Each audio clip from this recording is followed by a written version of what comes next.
Yo guys, I got a spark which I'm going to use to ignite the fire for a nostalgic look back on today's Top 10 Thursday, and I call it a nostalgic callback because we're going to be looking back at one of the best Skylanders mobile games ever released, Skylanders Lost Islands. So remember when this game was out, they used to create custom Skylanders for events known as alter egos.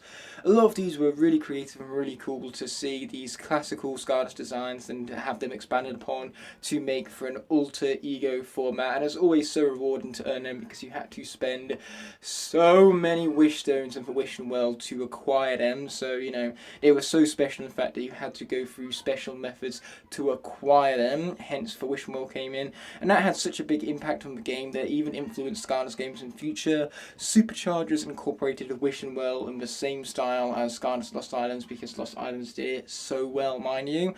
But as I digress, that's naturally what we're going to be counting down in this here top 10 video for top 10 best Skylanders alter egos based upon how well the alter ego expands upon the original design of a Skylander, how cool they look, how rewarding they were to earn.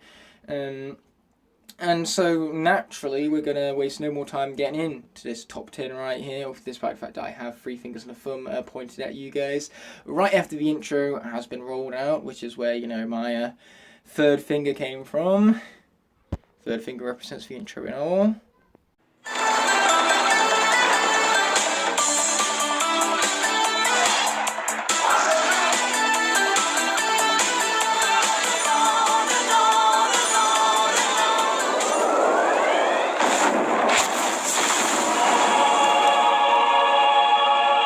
As always, I'm going to be starting off with some honourable mentions before we get into the actual list itself, and that's going to start off with Flip Flop Rhino.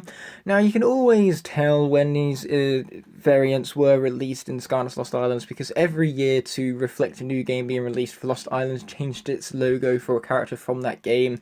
So with Swap Force, we got Popthorn for the logo, so naturally we also got a Swap Force core redesigned for the summer months as school was out, and everyone was having a fun time during the summer months without said school to worry about. So the thing with Flip Flop Rhino is that first of all that's a bit of a mouthful due to the alliteration, and second of all I don't like this one as much as the others simply because of the name.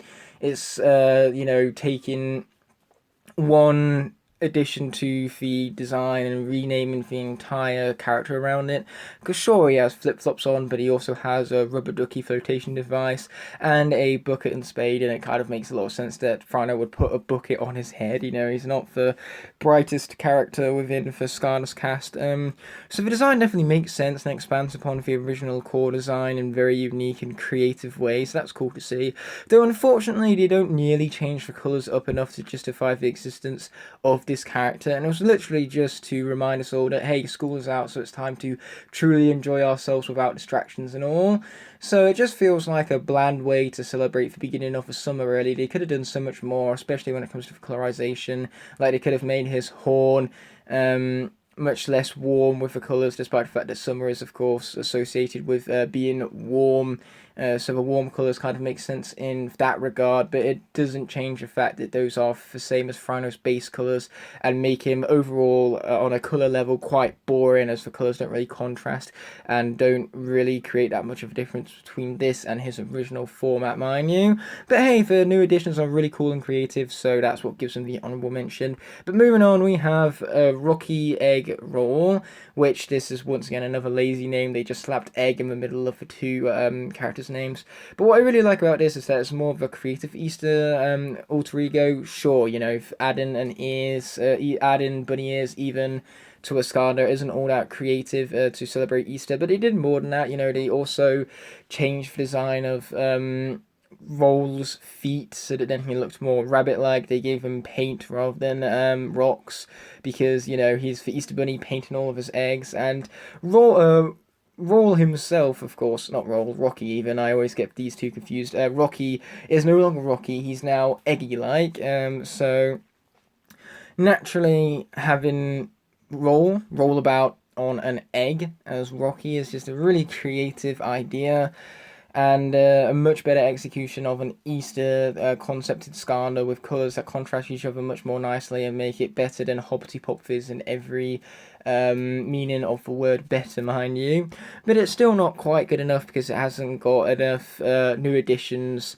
And it's just not as creative enough to grant it a spot on the top 10 itself, mind you. Now, next up is Snowball. I love Rollerball's design, and what I love about this alter ego is that it focuses more on alterizing her colours rather than adding in new aesthetics, despite the little snowman nose they added to her helmet to make that look snowman-like. So above all, this has some really great theming, and the colours contrast each other nicely to create a really nice Christmassy feeling for the variant, and that's what I like about it. This feels like a true variant because they've changed up the colours so drastically to create a much better contrast and one that truly differentiates herself from the original Rollerball. Literally, the weak point of this character is the lack of new additions they added to the design. If they added more than just noses to all of her little gauntlets and her helmets and her saw blades to create snowman heads, if they did a little more than that, then this easily could have cracked the list. But as it stands, it's just a really good looking alter ego, and that's exactly what it is. Alter to their regular ego, so that's what grants it an alter ego. That's what grants it an honorable mention, even. So here we go with the actual list, and kicking us off, we have none other than Gourmet Gusto. I love the fact that they change out his boomerang for a breadstick and that they give him chef's robes. It just really matches the theme of the base design, since he eats stuff, he sucks stuff in, he sucks stuff back out. So creating a chef type design out of him, since he's so food oriented, or at least eating orientated, really expands the ideals of the main design. And it looks fresh as well, since there are a few alter egos that look the same as him, even the food themed ones. The main problem I have with the character really is that they don't change up the colour of his skin or his ears. They could have created a much finer contrast between his chef's attire if they had more change up in if they had a greater change up in colours even, and that could have also made the character more distinctive from his original iteration. But as it stands, the additions they made to him and the expansion upon the ideals of his base design is truly what makes this alter ego one of the best, so that's why it hits number 10 on the list right here. But moving on to number 9, we have Lucky Boomer. Once again, this character doesn't really have much of a change up in colours, with the exception of his backpack and his little fist gauntlets, which have now all turned to gold. But what makes up for the lack of changing colours to differentiate this from the original Boomer is the theming behind this character. Taking a troll and make him look like a leprechaun with, of course, the gold plating and the top hat is just such a damn creative idea, and I love it. There was so much creativity and thought put into this design and theming it, which makes it just such a fun alter ego to interact with. But moving on to number 8, we have Fireworks Zook. Now, this is really fitting for Zook's weaponry, since he has a giant bazooka, so having him launch fireworks out of it instead is just something that makes so much sense to me. So it's a really great expansion upon the weaponry of the original design of his character, and the colours are so much more contrasting and take full advantage of the fireworks theming with the blues and the reds. So once again, this is a character where theming is what helps differentiate him from the original Zook and makes him such a fun character to interact with. Though unfortunately, with the exception of the fireworks, there isn't really much that they added to this character in terms of new additional aesthetics. So that's what brings this alter ego down for me, and it's not as good as characters like Halloween's Eve Hex at number 7. Now, I don't like the name of this character, Halloween's Eve Hex. It's literally just taking the name of a holiday that this alter ego is based upon and putting it in front of her regular name. But Hex is a witch, so, kind of taking that base idea of exactly what she is, a witch sorcerer, and then expand upon that to give us a more traditional look of a witch with more contrasting colours, taking what knowledge the players have of the holiday and the symbolicness surrounding it to create just a really creative variant that successfully executes the tropes of Halloween, mind you, Halloween witches, you could even say, to be more specific. So because I'm an absolute sucker for those tropes, I think it's just so much fun to check out this alter ego and even interact with it, mind you. And there's much sharper contrast and colours to make it look nicer and more distinct from its original format, her original format, I should say, to be more specific. So yes, that's what makes Halloween Eve Hex so much fun, despite the fact that her name in of itself isn't as fun as the variant can be. But moving on to number 6, we have Grill Master Chop Chop. What I love about this is that, you know, they could have just made a food-themed Chop Chop, but they went above and beyond. They changed out his weaponry to make him very grill-based and make me also hungry in process. So the fact that this actually gives me some sort of experience, the experience of feeling hungry, is what makes this such a memorable alter ego. Then he's also got the apron with the burger smiling face upon it. So, you know, they detailed everything from the change within his weaponry to the chef's hat to the little increments on his apron. So just how detailed this figurine is so cool to see. Though unfortunately the blues and the golds are the exact same colour based palette as this character's original design, so there isn't really much of a contrast in colours to help differentiate this character from the original format. Now that I've finally managed to say pronounce the word correctly even. But yeah, that's my main problem with the character, for lack of differentiation within the colour palette, mind you. But moving on to number 5, we have Cupid Flingsinger. This is the perfect Valentine's variant, because once again, it definitely ties itself in with the tropes of Valentine's Day. Say it's similar with Halloween's Eve Hex, except from this one is better named and it has a sharper contrast of colours, which are far more distinctive from the original form of Flameslinger, with the whites and the reds not really contrasting each other, being highly different from his original format. Not to mention he also has the winged boots, quite literally, so that's some fun intertextuality, and just making it so that his arrows are heart-shaped just adds so much detail to the design and truly makes this a great visualization of Halloween through the format of a Skylander alter ego. So the theming and the creativity put into the design of this character is practically perfect and so well detailed that it differentiates him from the rest of the cast of the Skylanders and makes him feel very distinct within the game and a lot of fun to look at and interact with, mind you. But man, what's not so fun is me constantly messing up the pronunciations within this video.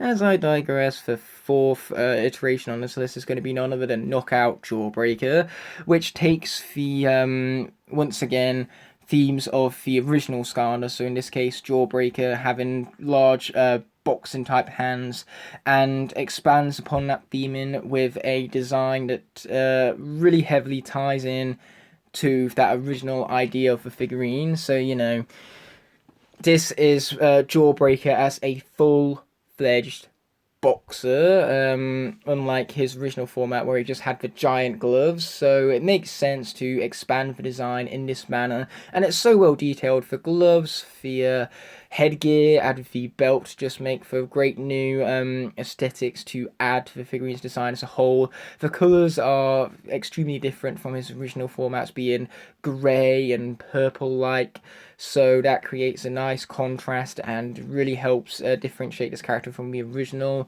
So above all, it's just the fact that they took a simple idea that you could be given from just looking at Jawbreaker's original design, the idea that he's a boxer with those giant fists, and fully expands upon that to make him a full-fledged boxer. Is just a very clever direction to take the design into, and it's a great expansion upon that design, giving Knockout Jawbreaker the 4th spot on the list.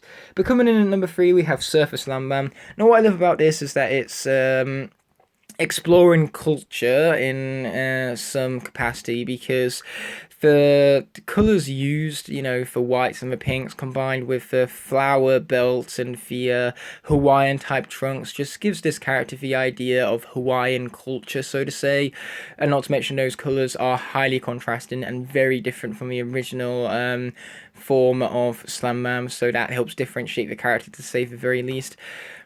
And it's just The idea that Hawaiian culture can be expressed in a alter ego form of a Skylander just makes the design feel so fleshed out and thought through and so much fun to unlock, mind you. So that motivation you have whilst unlocking him is what makes this such a satisfying grab from the game, mind you. But moving on to number 2, we have New Year's Countdown. Now, for one tiny flaw I have with this character is the fact that his bob is the same colour as his regular format. In fact, the rest of his body is as well.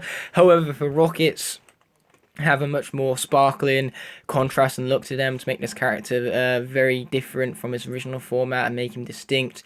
But as for new aesthetics to make this character look so cool, it's a great exploration of British culture, with of course the eyepiece, which is incorporated within the British stereotype, you could say, where the British stereotype was literally a white British male with a little eye goggle, single eye glass, you could say, even. So the fact that it ties in so heavily to that makes Countdown feel so British of all things is glorious. And not to mention, this is the character that managed to spawn off an entire meme on the channel, my channel specifically, from New Year's Countdown, from you misspelling his name, mind you. So it's just a really appropriate alter ego to create, since of course you have Countdown, and New Year's is a countdown in and of itself, so the design makes sense, it's fleshed out, it's well thought through, it ties back to culture once again, and just makes for a really, really fun alter ego, despite the fact that the bomb colour and the colour of the rest of the character's body is the exact same, so that can come across as quite lazy, but everything else makes you completely forget about the lack of a change up in colours because of how creative the new aesthetics were that they added to the character. And I love the attention to detail here, the fact that, you know, we're counting down to 2015 and that they painted that onto his hat is just something really unique and a great thing for them to have tackled, mind you. The developers of this game, I mean, by them, most obviously. But moving on to my number 1 spot is going to be none other even than Buttered Popcorn. Of course, he's my favourite variant, or at least alter ego, mind you. I keep calling them variants, but that's because, you know, they are variants that just never got a physical toy, unfortunately, because they were unique to Skylanders Lost Islands. And, you know, they called them alter ego for probably licensing sake, no doubt, because if they called them variants, then people would be expecting Activision to make toys of them, which they never did, so it's all quite unfortunate, but still, I suppose that's the change up, from calling them alter egos rather than variants. But as I digress, why is Buttered Popcorn my favourite now with that tangent out of the way? Well, I'm a bit of a film buff. I love going to the theatres to watch new movies, and Buttered Popcorn right here takes all of the stereotypical things you find at a movie theatre, such as the 3D classics, 3D glasses even. Never heard of classics before. But moving on, you also have the tape from the film, then you have the popcorn bucket, and then you've also turned him yellow and blue and white at the very bottom in order to give him that truly buttered feeling, as if he is made of popcorn, which for a character named Popcorn, you know, his name is a literal pun of popcorn, and he plays just like a piece of popcorn, as you can deflate and reinflate to reflect corn, and then corn being popped. So above all, they took the base gameplay and base design of this character and expanded it upon ways that are tailored towards a film buff such as myself.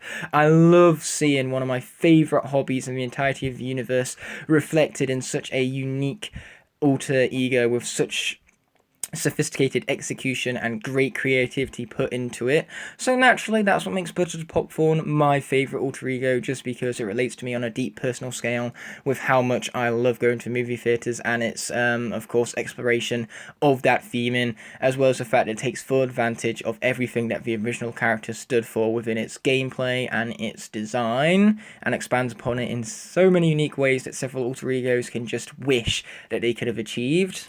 So that's going to do it for this top 10. I rambled on as I always do, but I sure hope you guys enjoyed it all the same. And let me know in the comment section below what your favourite alter ego found within Skylanders Lost Islands was once the game was still running, mind you, if you can still remember your experiences with such a masterpiece of a mobile game, mind you. But as I digress, I will of course be seeing you a week from now for another top 10. And until that moment arises, peace! and thank you so much as always for watching.